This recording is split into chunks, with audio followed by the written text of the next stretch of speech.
Set theory का ये तीसरा पार्ट है। इस पार्ट में हम उपसमुच्चय, इंटरसेक्शन, यूनियन आदि फैक्ट पर बात करेंगे।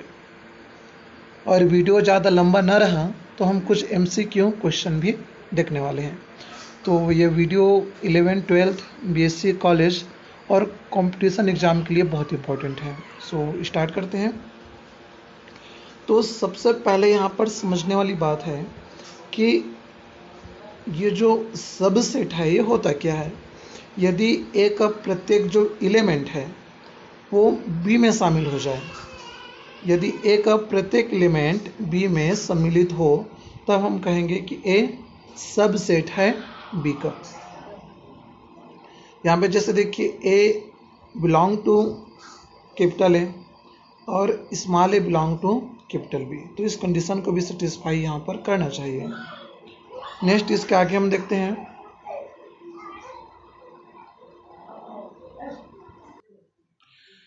इसमें एक इम्पॉर्टेंट फैक्ट ये भी है कि जो सेट ए होता है वो स्वयं का भी सबसेट होता है। तो इसको भी आपको यहाँ पर सबसेट के कुछ एग्जाम्पल को देखते हैं। जैसे यहाँ पे फर्स्ट एग्जाम्पल को देखिए, परिमेय संख्याओं का समुच्चय Q वास्तविक संख्याओं के समुच्चय R का एक सबसेट है। उस स्थिति में हम कहेंगे कि Q जो है वो सबसेट होगा R के। मतलब लिखते ऐसा है इसे, देखिए यहाँ पे किस प्रकार से लिखा गया कि Q सबसेट है R के। सेकंड एग्जाम्पल पर बात करें हम, यदि सेट ए संख्या 56 के सभी भाजकों का समुच्चय है और सेट बी संख्या 56 के सभी अभाज्य भाजकों का समुच्चय है। एक क्या है, सभी भाजकों का समुच्चय है, और संख्या 56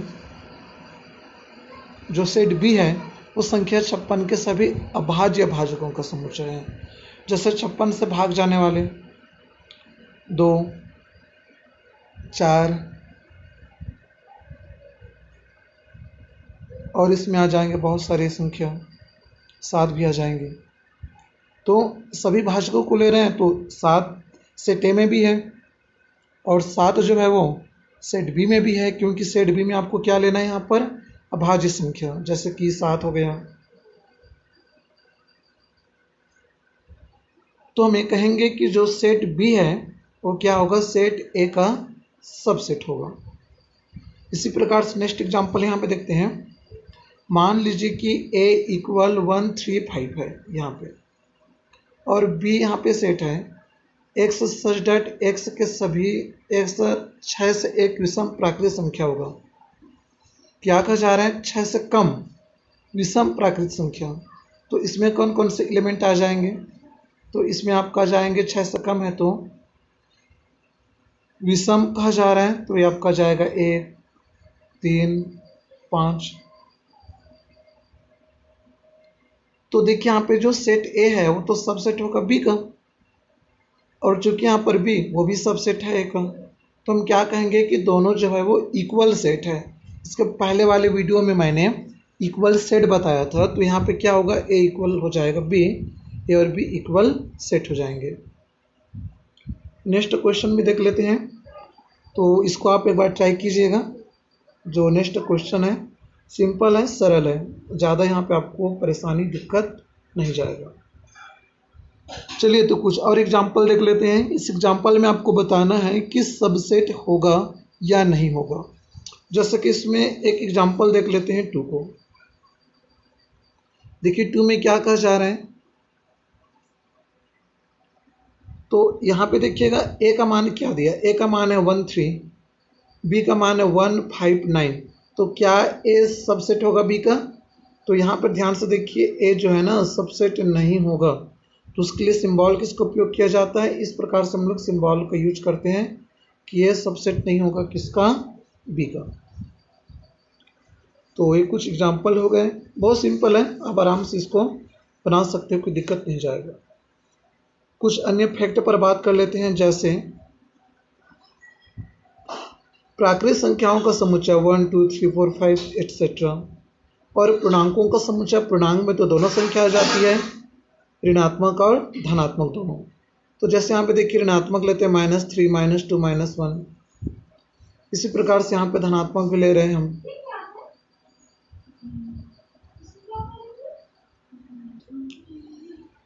तो कुछ इंटरवल से रिलेटेड फैक्ट देख लेते हैं। इंटरवल दो प्रकार के होते हैं, एक तो आपका होता है ओपन इंटरवल और दूसरा होता है क्लोज इंटरवल। अब लिखते कैसे हैं उसको भी एक बार देखिएगा।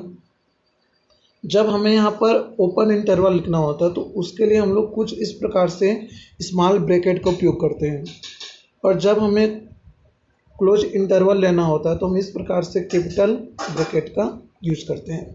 तो ये दो ब्रैकेट बहुत इंपॉर्टेंट है, इसको आपको ध्यान देना है।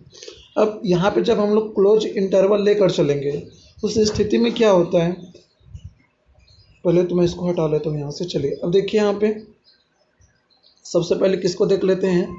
अच्छा, यहाँ पे जैसे देखिएगा ये जो फर्स्ट है ना वो क्लोज इंटरवल है और बी वाला वैल्यू ओपन इंटरवल है।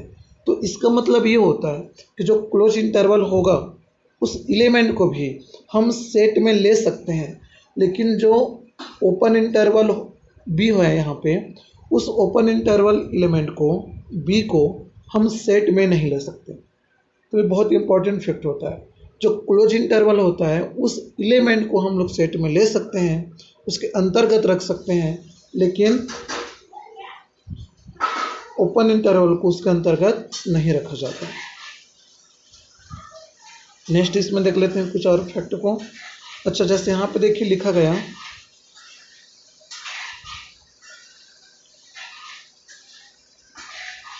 -∞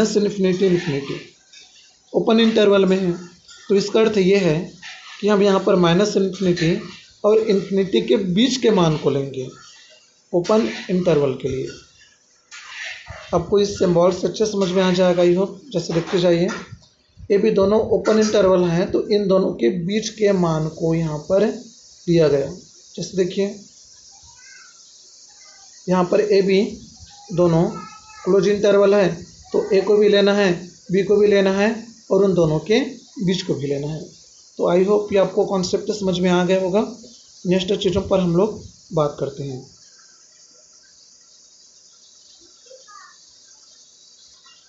तो अगले कॉन्सेप्ट पर बात करते हैं जिसका नाम है घात समुच्चय, और इसे इंग्लिश में कहा जाता है पावर सेट। क्या बोलते हैं इसको हम लोग? Power set. जैसे मान लीजिए सेट है तो इसको लिखेंगे पी ए, मतलब पावर सेट। अब यहाँ पर एक एग्जांपल देखते हैं। ए का वैल्यू है 1 2, तो इसका पावर सेट क्या आ जाएगा? 5। 5 तो रहेगा ही। रिक्त समुच्चय 1 2 और 1 2। तो बहुत ही सिंपल सा कॉन्सेप्ट है। इसका एक फार्मूला ये होता है कि जितने इसमें अवयव होगा उसका हम लोग पावर ले लेते हैं, तो वो हमारा पावर सेट बन जाता है। फिर से एक बार मैं रिपीट कर रहा हूँ, ध्यान से देखिएगा। जैसे एक एलिमेंट है 1 और 2, तो इसका पावर सेट कितना होगा? देखिए 5 1 2 और 1 2। यहाँ पे हम कुछ रिक्त स्थान और सही विकल्प वाले प्रश्न देख लेते हैं। जैसे 2 3 4, तो यहाँ पे आप देखिएगा 2 3 4 इसमें भी है और दूसरे सेट में भी है 2 3 4। तो हम क्या कहेंगे? 2 3 4 यहाँ पे सबसेट होगा किसका? 1 2 3 4 5 का। इसी प्रकार से नेक्स्ट क्वेश्चन में ए बी बी और सी। देखिए यहाँ पर क्या ए बी सी है, बी सी तो है बट ए नहीं है, तो ये जो है सबसेट नहीं होगा। तो चलिए कुछ और क्वेश्चन देख लेते हैं इसमें से।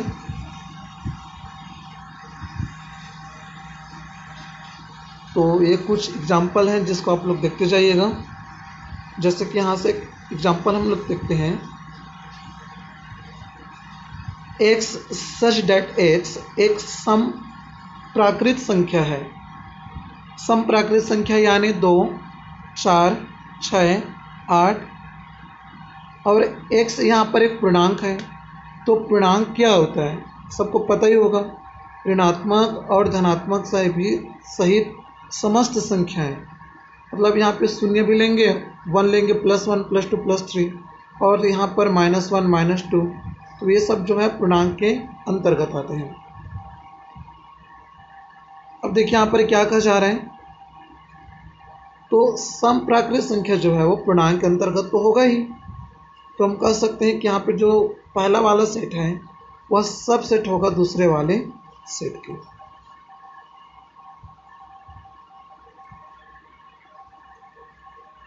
तो कुछ यहाँ पे सत्यासत्य भी है, ऐसा ही क्वेश्चन मेन एग्जाम में वैसे पूछा जाता है, कंपटीशन पेपर में भी ऑप्शनल के रूप में पूछा जाता है।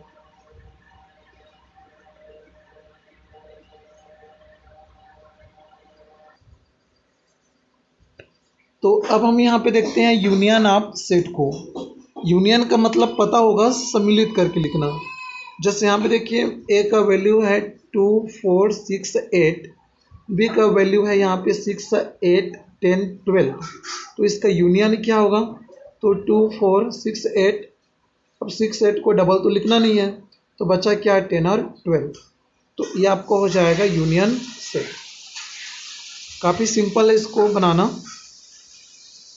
जैसे कि एक और एग्जांपल हम यहाँ पे देखते हैं, ए का वैल्यू है ए ई आई ओ यू यानी स्वर को हमने लिया, बी का वैल्यू है ए आई यू। तो जब इसका सब सेट बनाएंगे, सॉरी यूनियन बनाएंगे, तब की स्थिति में ए ई आई ओ यू, और ऑलरेडी चूँकि रिपीट हो चुका है तो इसको और दोबारा लिखने की ज़रूरत यहाँ पर नहीं होगा। तो ए यूनियन बी किसके इक्वल हो गया, सेट ए के। तो कभी कभी ऐसा भी एग्जाम में कंपटीशन पेपर में पूछा जाता है। तो ये तो हो गया यूनियन के बारे में। चलिए अब नेक्स्ट देख लेते हैं इंटरसेक्शन के बारे में। अच्छा, कुछ यहाँ पर प्रॉपर्टी है उसको भी देखते जाइएगा।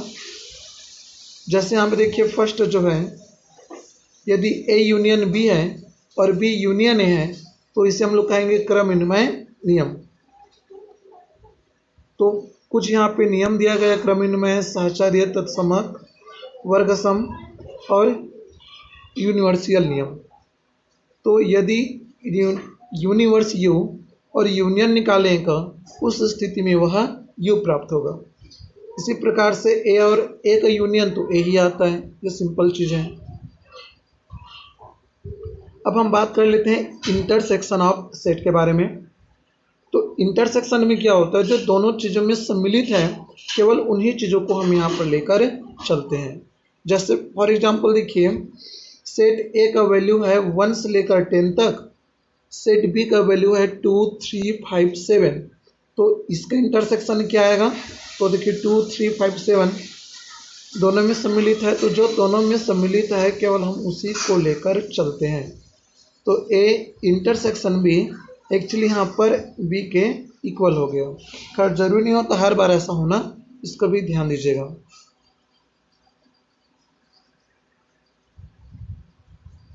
अच्छा, इसको यदि हम ग्राफ के फॉर्म में शो करें तो जो चीज़ दोनों में सम्मिलित होता है हम उसी को इंटरसेक्शन के रूप में लेकर चलते हैं। ये आपका इंटरसेक्शन वाला भाग हो जाएगा। देखिए क्यों, क्योंकि ये दोनों में सम्मिलित है।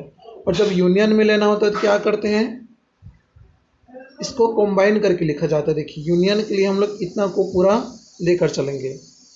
तो ये आपको दो कॉन्सेप्ट हो गया। अब कुछ चीज़ों पर और बात कर लेते हैं हम। यहाँ भी वही कुछ बेसिक फैक्ट है, फार्मूला है।